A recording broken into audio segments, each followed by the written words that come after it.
بادشاہ سلامت نے اچانک بھرے دربار میں ایک سوال اٹھایا۔ پوچھا کہ کامیاب کردار کے لیے تربیت زیادہ کارآمد ہے یا پھر ماحول؟ ایک وزیر نے جھٹ سے جواب دیا، عالی جا تربیت۔ دوسرے وزیر نے کہا، نہیں جناب، ماحول اور تربیت ایک دوسرے کے لیے لازم و ملزوم ہیں۔ بادشاہ سلامت نے دونوں کی طرف حیرت سے دیکھا اور فرمایا، تم دونوں وزیروں کو اپنا اپنا جواب عملی طور پر ثابت کرنا ہوگا۔ جو ثابت نہ کر سکا اس کا سر قلم کر دیا جائے گا، اور اس کے لیے دونوں وزیروں کو 1 ماہ کی مہلت دے دی گئی۔ دونوں وزیر جواب کے لیے دلیل کی تلاش میں لگ گئے۔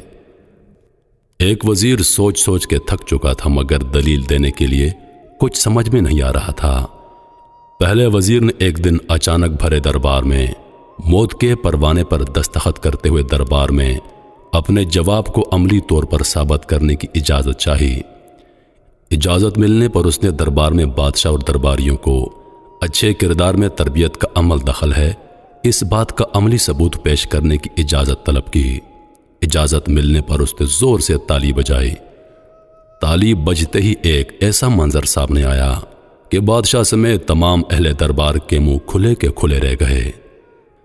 دربار کے بڑے دروازے سے 10 بلیاں منہ میں پلیٹیں لیے، جن میں جلتی ہوئی موم بتیاں تھیں، ایک قطار میں خرامہ خرامہ چلتی دربار کا چکر لگا کر دوسرے دروازے سے نکل گئیں۔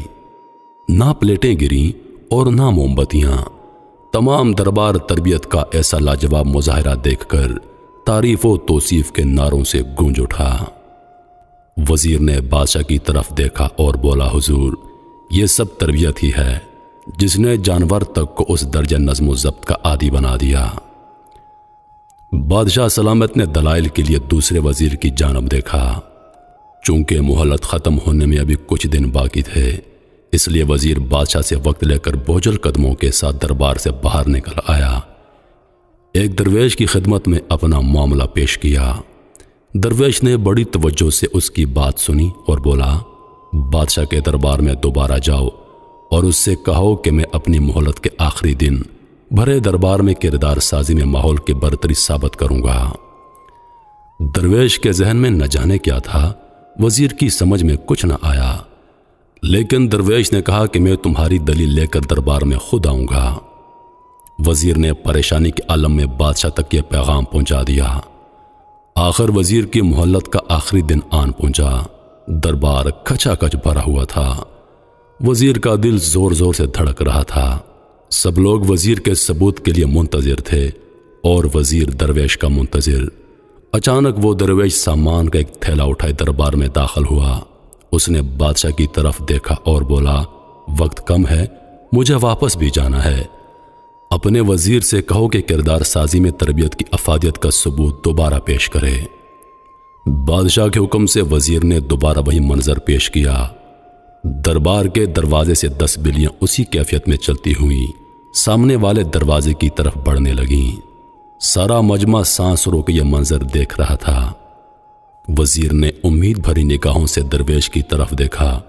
جب بلیاں دربار کے درمیان میں پہنچیں تو درویش آگے بڑھا اور ان کے درمیان پہنچ کر اپنا تھیلا الٹ دیا۔ اس تھیلے میں سے کئی چوہے نکلے اور دربار میں ادھر ادھر بھاگنے لگے۔ بلیوں کی نظر جیسے ہی چوہوں پر پڑی، انہوں نے اپنے منہ کھول دیے۔ پلیٹیں اور موم بتیاں دربار میں بکھر گئیں۔ ہر طرف بھگدڑ مچ گئی۔ بلیاں چوہوں کے پیچھے دوڑیں، لوگوں کی جھولیوں میں گھسنے لگیں، لوگ کرسیوں پر اچھلنے لگے۔ دربار کا سارا نظام درہم برہم ہو گیا۔ اب درویش نے بادشاہ کی طرف دیکھا اور بولا، آپ کسی کی کتنی بھی اچھی تربیت کر لیں، اگر اسے اچھا ماحول فراہم نہیں کریں گے تو تربیت کہیں نہ کہیں اپنا اثر ضرور کھو دے گی۔ کامیاب کردار کے لیے تربیت کے ساتھ ساتھ بہتر ماحول بے حد ضروری ہے۔ اس سے پہلے کہ بادشاہ اسے انعام کے لیے روکتا، درویش دربار کے دروازے سے نکل کر چلا گیا۔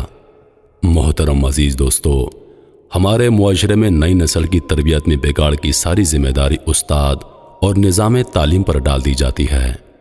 آپ نے اپنی اولاد کی تربیت کے ساتھ ساتھ اپنے گھروں میں بچوں کو کیا ماحول فراہم کیا ہے، اس بات پر بھی توجہ دینے کی ضرورت ہے۔